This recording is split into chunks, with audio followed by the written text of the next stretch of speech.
Hello everyone. तो क्या हाल है आप लोगों के? आई होप आपके हाल बिल्कुल ठीक होंगे। तो सभी को एक बार फिर से good morning, good afternoon, good evening और गुड नाइट। जिस भी वक्त आप इस वीडियो को देख रहे हो अपने हिसाब से आप उसको एडजस्ट कर सकते हो, ठीक है। तो बेटा आज की क्लास में हम जो करने वाले वो हम करने वाले हैं क्या, केपीओ। बट बिफोर दैट मैं एक बार अपना पेन वगैरह सेट कर लूँ, फिर हम स्टार्ट करेंगे, है ना। और जितने मैं ये सेट कर रहा हूँ उतने आप चैनल को सब्सक्राइब कर सकते हो, लाइक कर सकते हो, लोगों को शेयर कर सकते हो, क्योंकि जितनी आप हमें प्यार दिखाओगे हम उतना ही प्यार हम दिखाएंगे। हम कैसे प्यार दिखाएंगे भाई? ज्यादा से ज्यादा वीडियोस बनाएंगे, ठीक है। अभी जैसे वीडियो दिन की एक डलती है, दिन की दो डालने लग जाएंगे। But what we need is comments, subscribers, ठीक है, लाइक्स, ये सब चाहिए हमको, ठीक है। तुम खाली देख के भाग जाते हो, कोई तरीका थोड़ा है, गलत बात है, ठीक है। चलिए कोई बात नहीं, ठीक है, नहीं भी करोगे हम फिर भी बनाते रहेंगे, ठीक है। चलिए सर, तो बिफोर केपीओ मैं एक बार वापस जाना चाहूंगा। कहां पर आपका मैं वापस जाना चाहूंगा इसमें आपका, दैट इज बीपीओ में, ठीक है। मैं एक बार बीपीओ में वापस जा रहा हूं सर। बीपीओ में वापस जाने का रीजन क्या, देखो मैं इसमें वापस जाने का रीजन आपको बताता हूं अभी। चलिए सर, तो रिवीजन एक बार वापस हम क्यों जा रहे हैं, ताकि हम देख सके कि अभी तक हमने क्या पढ़ लिया। तो इसलिए मैं पुरानी क्लास एक बार फिर से रिवाइज करवा रहा हूँ। रिवाइज क्या, ऊपर ऊपर से देख रहे हैं हमने क्या क्या अभी तक पढ़ा है, ठीक है। तो सबसे पहले क्लास में हमने इस चैप्टर के यानी कि चैप्टर नंबर 5 के इमर्जिंग मोड्स ऑफ बिजनेसेस में हमने सबसे पहले जाना क्या, ई कॉमर्स क्या होता है। फिर हमने जाना क्या, ई बिजनेस क्या होता है। बिजनेस का पार्ट होता है क्या, कॉमर्स। बिजनेस के अंदर कॉमर्स आता है, इंडस्ट्री आता है, साइंस आता है, आर्ट्स आता है। नहीं, ये कॉमर्स अलग है, जो तुम पढ़ रहे हो वो कॉमर्स अलग है, ठीक है। आगे चलते हैं सर। हमने देखा स्कोप, देखा बी टू बी जाना, हमने बी टू सी जाना, हमने सी टू सी जाना, हमने इंट्रा बी जाना हमने, ठीक है। उसके बाद सर हमने क्या जाना था, उसके बेनिफिट्स वगैरह देखे, तो मैं बात नहीं करूंगा उनके ऊपर। फिर लास्ट क्लास में हमने जाना का BPO, that is business process outsourcing. बहुत डिटेल में पढ़ाया मैंने आपको, और बहुत छोटी सी क्लास में, मतलब जितना डिटेल में पढ़ाया जा सकता है, जितने कम समय में उतने आपको पढ़ाया है, ठीक है। एक्चुअल में उसको उतना ही टाइम चाहिए। तो इतना सब कुछ हमने पढ़ा था कब, आपके लास्ट क्लास में। देख रहे हो, बीपीओ पढ़ा, उसका नेचर पढ़ा, फिर हमने उसके नीड पढ़े या बेनिफिट्स कह सकते हो आप, एडवांटेजेस कह सकते हो। हमने टाइप पढ़ी कि आउटसोर्सिंग जो है वो किस किस तरीके के बिजनेस में हो सकती है, कब कब हम आउटसोर्सिंग कर सकते हैं, ये हमने पढ़ा, ठीक है। और फिर और कुछ पढ़ा था क्या हमने? नहीं। फिर आगे था हमारे पास क्या, केपीओ, जो कि हम आज की क्लास में इसका क्या कर देंगे, निपटारा कर देंगे। बहुत छोटा सा टॉपिक है, ठीक है। ज्यादा देर तक आपको नहीं बैठना है, आप वैसे ही देख चुके होंगे इसकी लेंथ की कितने मिनट का है। तो इतने ही मिनट में हम क्या कवर करेंगे, आपका केपीओ करेंगे। देखो समझते हैं जरा। सर हमने पहले जाना था क्या, आपका बीपीओ। क्या था बीपीओ, एक बार फिर से रिवाइज करते हैं।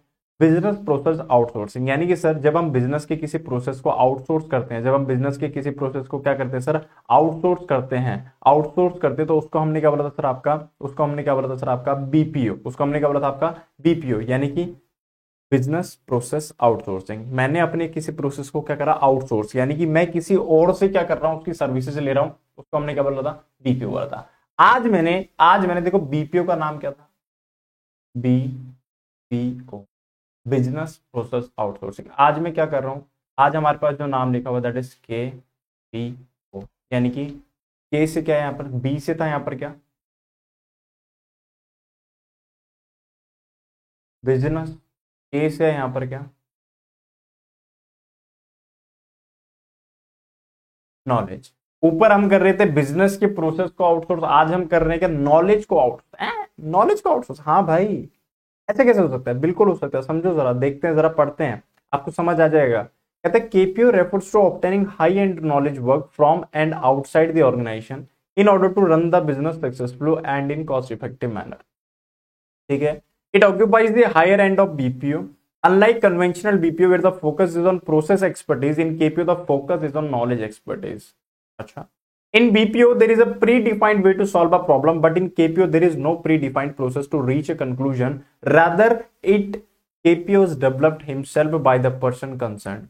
In case of BPO, the only prerequisite to get a job knowledge to get a job is knowledge and ability to speak fluent English. However, in KPO, the companies look for individuals who are homogeneous mixes of specialized knowledge, English speaking, attitude and work experience. समझना जरा, KPO क्या है? KPO है knowledge process outsourcing. Like मैं for example आपको बताता हूँ, आपने कभी सोचा है हमारी जो सरकार है ये आईएएस आईपीएस क्यों ढूंढती है? एक नॉर्मल एसएससी का एग्जाम क्लियर करवा के भी तो हायर किया जा सकता है इन लोगों को, बट इनके लिए इतना हैवी एग्जाम क्यों रखा हुआ? यूपीएससी, समझ रहे हो आप, इतना एग्जाम हैवी क्यों रखा हुआ है कि भाई पहले आपको प्री देना है, फिर आपको मेंस देना है, इंटरव्यू देना है, प्री मेंस क्लियर हो गया, इंटरव्यू में भगा देते हैं, जा यहाँ से। इतनी मेहनत करी बंदे ने, प्री निकाला, अपना मेंस निकाला, और लास्ट में आपने किस पे निकाल दिया उसे, इंटरव्यू में। क्यों? क्योंकि उसने आपसे, क्योंकि आपने उससे क्या पूछा, एक क्वेश्चन पूछा, उसने उसका सही जवाब दिया, फिर भी आपने उसको क्या करा, भगा दिया। क्यों? क्योंकि उसने जो जवाब दिया था वो रटा रटा जवाब था।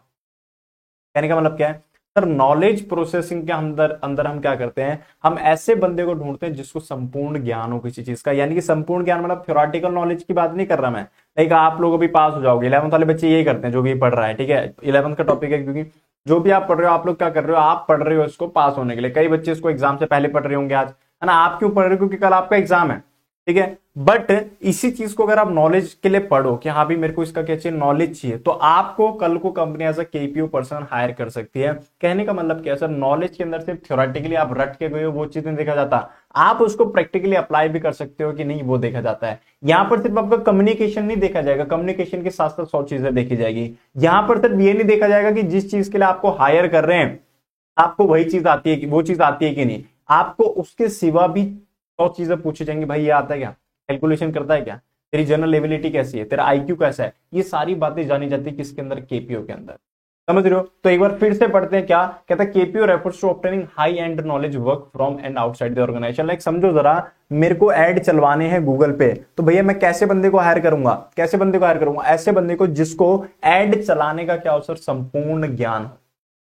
समझ गए? और कम पैसे में वो चीज कर सके वो बंदा, तो वो कौन है, मेरा केपीओ।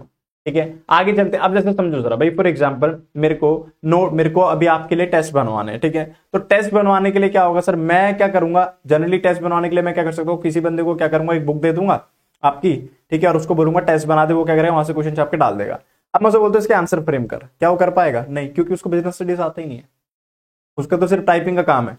तो यहां पर मैंने क्या करा था, सिर्फ प्रोसेस आउटसोर्स करा था। अभी मैंने सिर्फ क्या करवाए, नोट्स बनवाए। बट वेयर एज मैं यही नोट देता किसी ऐसे बंदे को, मैं कहता भाई देख, तेरे को अपने हिसाब से ऐसे क्वेश्चन डालने हैं जो बच्चों के लिए एग्जाम के लिए क्या हो, इंपॉर्टेंट हो, सिर्फ ऐसे ही क्वेश्चन तेरे को डालने, फालतू क्वेश्चन तेरे को नहीं डालने। प्लस तेरे को उनका आंसर ऐसे फ्रेम करना है कि बच्चा उसको इजीली समझ सके। तेरे को वो बुक में से सॉल्यूशन नहीं छापना, तेरे को ऐसा आंसर फ्रेम करना है जो बच्चे को अंडरस्टैंडेबल और बच्चा उसको हजम कर सके। ऐसा आंसर लिख दिया हमने जो बच्चे को हजम ही ना हो, समझ रहे हो, सब कुछ बाउंसर जा रहा है, समझ ही नहीं आ रहा लिखा क्या है, तो उस आंसर का फायदा क्या है? समझ रहे हो? तो उस टाइम में मेरे को कैसा बंदा चाहिए, केपी वाला, बीपीओ वाला नहीं चाहिए मुझे। समझ गए कहानी? आगे चलते हैं। It occupies the higher end of BPO, BPO से बड़ी चीज है ये, ठीक है। Unlike conventional BPO where the focus is on process expertise, in KPO the focus is on knowledge. हमें प्रोसेस नहीं, हम ये नहीं देख रहे कि आपकी टाइपिंग स्पीड कितनी तेज है, हम ये देख रहे हैं कि आप क्वेश्चन सही से फ्रेम कर पा रहे हो नहीं कर पा रहे हो, ठीक है। In BPO there is a pre defined way to solve a problem, but in KPO there is no pre defined process to reach a conclusion. समझ रहे हो कहानी? सर बीपीओ में क्या एक प्रोसेस है, ठीक है भाई, हर चीज का एक सॉल्यूशन है, हाँ प्रिंटिंग ऐसे होने, टाइपिंग होने, बट केपीओ का कोई पर्टिकुलर प्री डिफाइंड सॉल्यूशन नहीं है। क्वेश्चंस कैसे फ्रेम करने होते हैं इसका कोई प्री सॉल्यूशन मार्केट में नहीं है। क्वेश्चन आपको अपने दिमाग से फ्रेम करना होता है, आपने देखना होता है कि इस क्वेश्चन की इंपॉर्टेंस क्या। देखो क्वेश्चन बनाने के तरीके होते हैं, हर किसी का पॉइंट ऑफ व्यू अलग है। लाइक फॉर एग्जांपल मेरा पॉइंट ऑफ व्यू जो छोटी क्लासेस के लिए होता है वो क्या होता है कि ऐसे क्वेश्चंस उनको कराए जाए जो उनको एग्जाम में आए, क्योंकि आपका मेन जो मकसद है वो क्या, पास होना। वेयर जब हम सीनियर क्लासेस में जाते हैं, जैसे सीए सीएमएम में जाते हैं, तो वहां पर मैं ऐसे क्वेश्चन फ्रेम करवाता हूं जो एग्जाम में तो आएंगे आएंगे, बट साथ में वो क्या है, जनरल नॉलेज के लिए भी क्या है, बहुत ज्यादा इंपॉर्टेंट है। मैं कई बार ऐसे क्वेश्चन डाल देता हूं जो एग्जाम में आना ही नहीं है, कभी नहीं आएगा, बट वो भैया जनरल नॉलेज के लिए इतना इंपॉर्टेंट है कि पूछो मत। समझ रहे हो? मैं ऐसा क्वेश्चन डाल देता हूं। तो क्वेश्चन फ्रेम करने का मेरा नजरिया क्या अलग है, किसी और का क्या होगा, अलग होगा। यानी कि there is no pre defined way, situation के अकॉर्डिंग क्या हो जाएगा, चेंज हो जाएगा। 11th 12th में बनाते हैं तो भैया ऐसा बनाते हैं कि बच्चा पास हो जाए, सिचुएशन चेंज हुई सीए सीएमएम में तो ऐसा क्वेश्चन बनाते हैं जो उसके नॉलेज के लिए काम है। कल को जब वो ट्रेनिंग करे अपना तो वहां पर उसको काम है, उसको क्लाइंट मिले तो वहां पर वो काम है। समझ गए? आगे आगे चलते हैं। कहता है sir in case of BPO only pre requisites is to get a job is knowledge and ability to speak fluent English. Generally आपको पता है कि आप जब इंटरव्यू देने जाओगे तो क्या देखेगा, आपका कम्युनिकेशन अच्छा है। इंग्लिश ही नहीं बोलूंगा मैं, ठीक है, इंग्लिश जरूर तो ना, इंग्लिश हिंदी में भी इंटरव्यू होता है, मैं हम हिंदी में देता हूँ इंटरव्यू, ठीक है। तो हिंदी में इंटरव्यू तो आप कम्युनिकेशन अच्छा होना चाहिए, ठीक है, आपके पास नॉलेज होनी चाहिए किसका, उस जॉब का जो आप जॉब करने आए हो। But in KPO the companies look for individual who are homogeneous, ठीक है, homogeneous mixes of specialised knowledge, कोई पर्टिकुलर नॉलेज भी है, स्पीकिंग भी अच्छा, एटीट्यूड भी अच्छा, उनका वर्क एक्सपीरियंस भी अच्छा है। समझ गए? वो साथ के साथ जिस काम के लिए उनको हायर किया वो तो वो करते ही करते हैं, उसके सिवा भी वो 10 काम जानते हैं। तो ऐसे बंदे को हम हायर करते हैं किस चीज के लिए, जनरली आपका केपीओ के लिए। बोलो समझ आता है क्या? आया ना? बोलिए सर। जी सर, हमको बिल्कुल समझ आता है। आगे चलते हैं फिर।